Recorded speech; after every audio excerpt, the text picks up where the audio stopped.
aming sexy dancer dito. Oh. Yan. Nakikilala nyo yan kung sino yan. Yan. Pa-practice daw siya sayaw dahil para pag uwi, marunong na daw siya makisayaw sa kanyang ano. Papasok yata ito sa torch pang ano. Ayan, ayan, oh. Ang galing.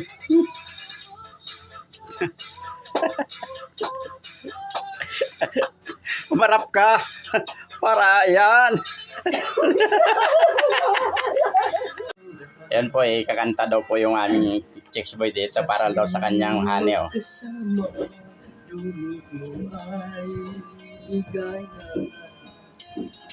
Kapag kayakap ka, wala nang pangamba. Tamis ng halik.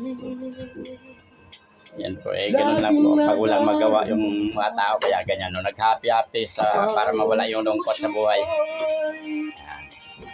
Tanging sa'yo, magpakailan pa man,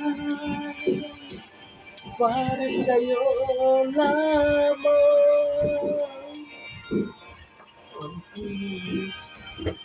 Ayusin mo naman. Tanging sa'yo, Parang shortcut yun. para sa'yo lamang, mahal.